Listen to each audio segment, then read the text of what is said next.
Salut tout le monde, j'espère que vous allez bien. Aujourd'hui, je vais vous raconter l'histoire de André Mayfair, une histoire assez méconnue d'un homme qui réussira à commettre une incroyable arnaque. Mais arnaque, est-ce le terme que l'on doit employer lorsqu'on parle de André Mayfair? Puisque vous allez voir, la créativité de cet homme, son art et son audace font de ce personnage quelqu'un d'extrêmement fascinant. Alors, découvrons tout de suite l'histoire de André Mayfair, un des plus grands arnaqueurs de l'histoire ou un des plus grands génies.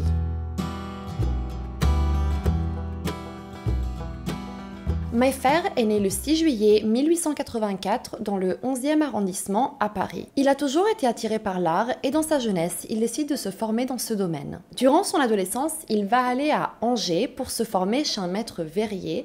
Pendant ce temps-là, il dessine également, il peint des aquarelles, il a beaucoup de talent, les gens aiment beaucoup son travail et figurez-vous qu'alors qu'il n'a que 18 ans, il va obtenir un poste d'enseignant grâce à des diplômes qu'il avait falsifiés. Alors qu'il a 24 ans, il va à Orléans et devient miroitier. Pendant ce temps-là, il continue à faire des dessins, à peindre des aquarelles qui se vendent plutôt bien. Mais cet homme va aussi développer des passions dans d'autres domaines qui n'ont rien à voir avec l'art. Par exemple, une de ses plus grandes passions sera l'aviation. Il faut préciser qu'à cette époque, l'aviation est un loisir pas très pratiqué, mais Mayfair n'est pas un homme comme les autres. Lui, il s'intéresse à tout, il est très curieux et a envie de vivre des sensations fortes. Il deviendra un excellent pilote et en 1910, il devient le président de l'aérodrome de Orléans.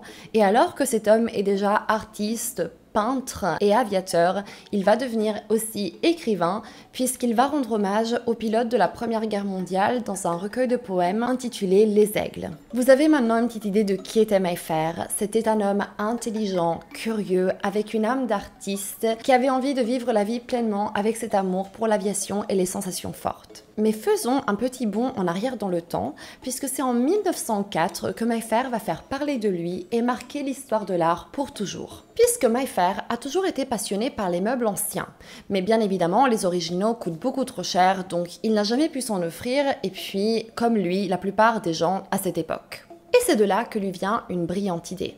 Reproduire des meubles anciens et les vendre pour que les gens puissent avoir accès à cette beauté et ce savoir-faire à des prix bien plus abordables. Mais pour Mayfair, il fallait que ces meubles soient absolument parfaits. Des meubles capables de bluffer n'importe qui.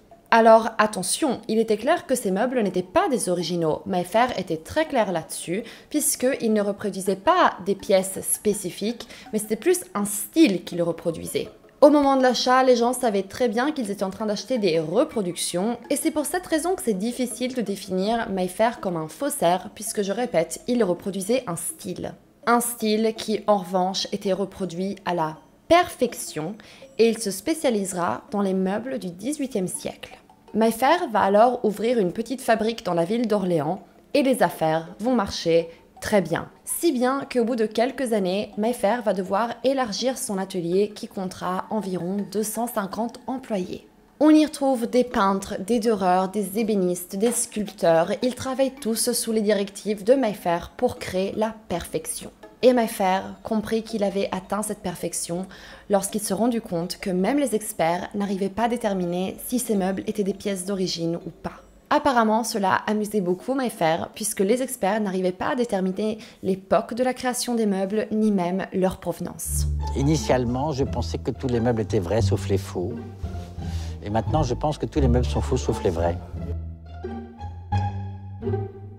Puisqu'en plus de reproduire des meubles dans un style du XVIIIe siècle absolument parfait, Mayfair reproduisait aussi les traces de vieillissement, des petits coups sur les meubles, des petites traces de brûlure, des craquements du bois, tout ce qu'il fallait pour créer une parfaite illusion. Mais ce succès connaîtra malheureusement une chute drastique et soudaine, puisque nous sommes désormais en 1931 et c'est la crise.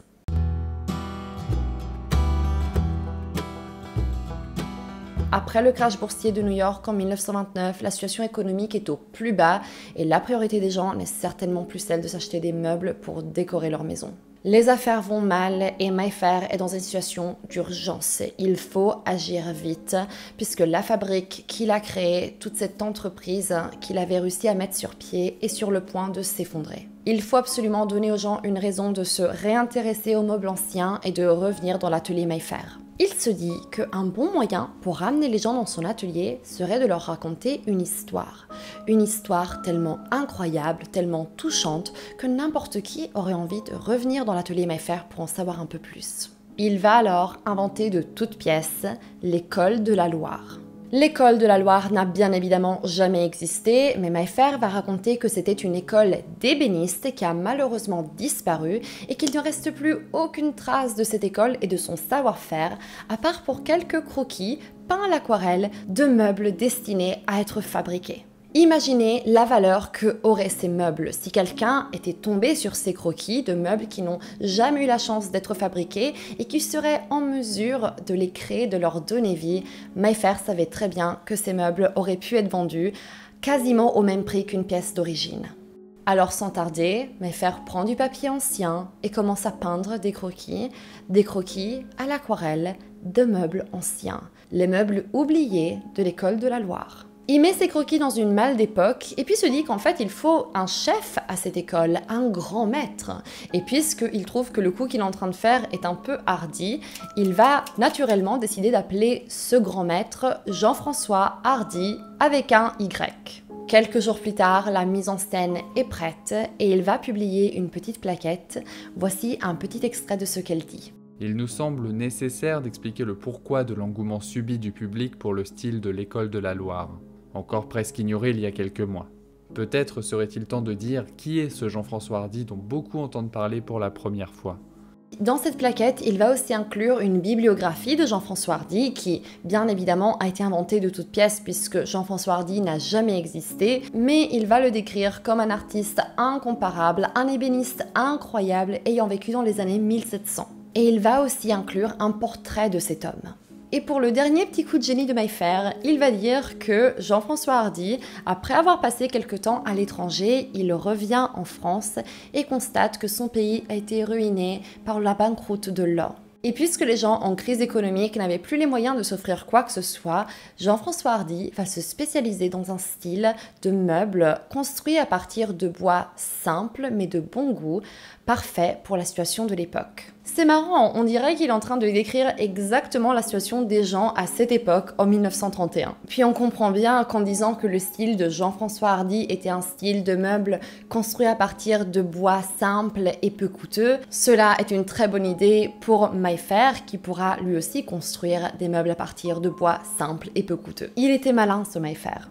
Et son plan va fonctionner à merveille. Dans la ville, le mot se propage et tout le monde ne parle que de ce Jean-François Hardy. Les gens se précipitent dans l'atelier Mayfair et tout le monde est extrêmement curieux d'en savoir plus.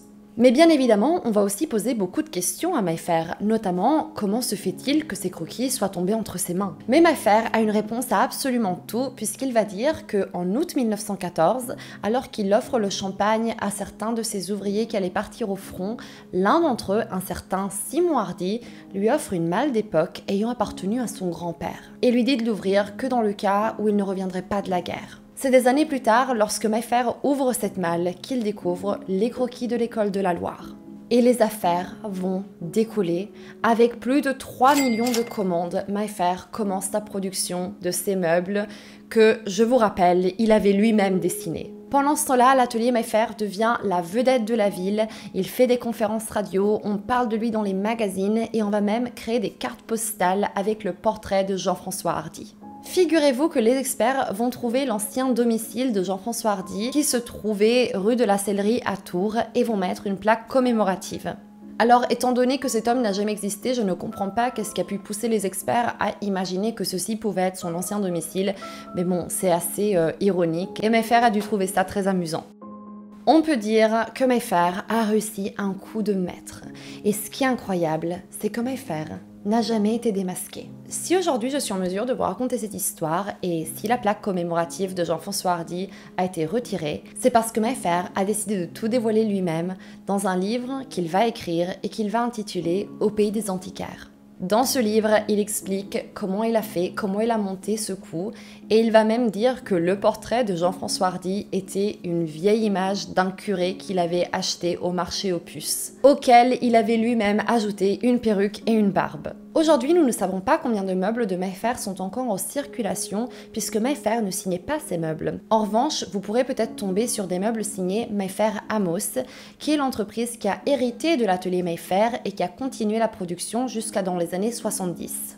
Mayfair a réellement marqué l'histoire de l'art puisqu'aujourd'hui on parle encore de patine Mayfair et cette patine est une couche de finition que l'on applique sur le bois brut pour lui donner un aspect de vieillissement. Et ce que je trouve dingue, c'est que si Mayfair n'avait pas fait le choix de tout dévoiler lui-même, aujourd'hui on serait sûrement encore en train de parler de Jean-François Hardy comme cet incroyable artiste, cette référence dans le monde des ébénistes, alors qu'il n'a jamais existé. Alors je suis obligée de me poser la question, est-ce que c'est le cas? Est-ce qu'il y a des gens dont on parle, qu'on considère comme des idoles, des références, mais qui en réalité n'ont jamais existé? Les amis, j'espère que cette vidéo vous aura intéressé. Moi, j'adore ce genre d'histoire. N'hésitez pas à me suivre sur Instagram et à vous abonner si vous voulez participer un petit peu à la vie de la chaîne. En tout cas, c'est tout pour aujourd'hui. Je vous dis à très bientôt. Ciao!